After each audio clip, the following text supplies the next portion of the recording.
అంటే చుట్టుపక్కల వచ్చినటువంటి గ్రామ ప్రజలందరికీ నా యొక్క నమస్కారాలు.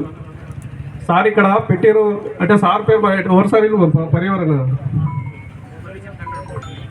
సరే ఓకే సార్. అయితే పర్యావరణం సంబంధించింది కానీ ఇక్కడ క్రిషన్లో కుమ్రే ఉన్నప్పుడు స్టార్ట్ చేసినట్టు ఇక్కడ కేసీఆర్ ఫస్ట్ కేసీఆర్ ఇక్కడ ఉండేది, తర్వాత అక్కడ కట్టికపల్లి కాడ ఉన్నది, తర్వాత ఈ రోడ్డు కేసీఆర్ తర్వాత అయినాయి ఇవైనాయి.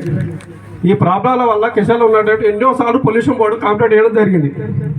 పొల్యూషన్ బోర్డు కానీ ఇక్కడ ఉన్న సమస్యల మీద ఆర్డీఓ ఎంఆర్ఓ కానీ పోలీస్ సిబ్బంది కానీ ఎవరికి ఇచ్చినా ఎవరు పట్టించుకోలేదు. ఇప్పుడు వచ్చేసి ఇలా అవసరం ఉందని చెప్పి ప్రజలను పిలిపించేసి ఈ అడవిలో పెట్టడం కింద కరెక్ట్ పద్ధతి కాదు.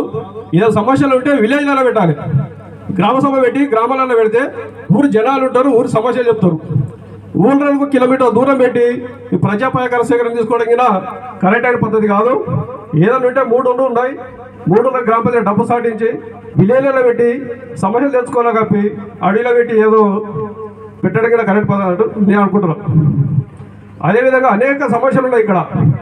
ఎన్నిసార్లు రిప్రజెంటేషన్ ఎంఆర్ఓ కానీ పొల్యూషన్ బోర్డు కానీ ఎక్కడిచ్చినా కాగితాల మడికే ఉంటుంది తప్ప తీసేత పుట్టలు వేస్తారు. ఇప్పుడు వచ్చేసి మేము అన్నీ చేస్తాము, ఇవి చేస్తాము, లీగల్గా ఉన్నవని చెప్తారు తప్ప ఏది కాదు. ఇక్కడ ఏదో మీదకి ఏదో జ్ఞాపకవాసి ప్రోగ్రామ్ పెడతారు, పేపర్లు తీసుకుంటారు, మళ్ళీ ఏదో మీదగానే ఇష్టం వచ్చాడో ఏదో మీదుగా చేస్తారు. రైతులు ఎన్నో విధంగా నష్టపోతారు, ఎన్నిసార్లు చెప్పినా ఎవరు పట్టించుకోరు. అదేవిధంగా ఇక్కడ ఫారెస్ట్ డిపార్ట్మెంట్ సెంట్రల్ ఫారెస్ట్ ఉన్నది. ఇక్కడ నేషనల్ పక్షి కానీ మూగ జంతువులు కానీ ఎన్నో ఉన్నాయి. ఈ యొక్క బ్లాస్టింగ్ చేయడం వల్ల దాంతో ఒకటి కెమికల్ రియాక్ట్ అయ్యి వాటర్లో పడి ఆ జంతువుల మీద 80 మంది నెమలీలు కానీ నేషనల్ పక్షి చచ్చిపోయిందని చెప్పినా కానీ ఎవరు పట్టించుకోలేదు. ఇష్టం వచ్చిన బ్లాస్టింగ్ చేస్తారు, బ్లాస్టింగ్ పరిమితి చెప్పరు. ఈ యొక్క బ్లాస్టింగ్ కంట్రోల్ చేయడం వల్ల ఇళ్ళకి వచ్చి ఇల్లు షేక్ అవుతుంటాయి, ఎవరు ఎప్పుడు ఎవరు పట్టించుకోరు. మీకు షేక్ అయిన ఇల్లు కూలిపోయిన మీది కూలిపోయిన పడి చూద్దాము, కూలిపోసి ఇల్లు కట్టిస్తా ఇట్లా చెప్తా సార్. ఏదో ప్రాబ్లం చెప్తే పంటలు పడతాయి, పంటలలో సార్ దుమ్ము పడుతుంది, వాటర్ కొట్టినంటే వాటర్లో బోర్ కాలిపోయింది, ట్యాంకర్ ఖరాబ్ అయింది, మెల్లె కొడతాం అంటే ఇవే సమస్యలు ఉంటాయి.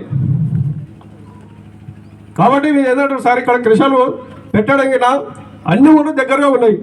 ఈ కేశాలను పెట్టకుండా ఇప్పుడు ఇలా ఎంఈఓలో ఎన్నో రాశారు సార్. ఏంది చెట్లు పెడతామని, ఈ లోకల్ ఉన్న విలేజ్లకు ఉపాధి కల్పిస్తామని.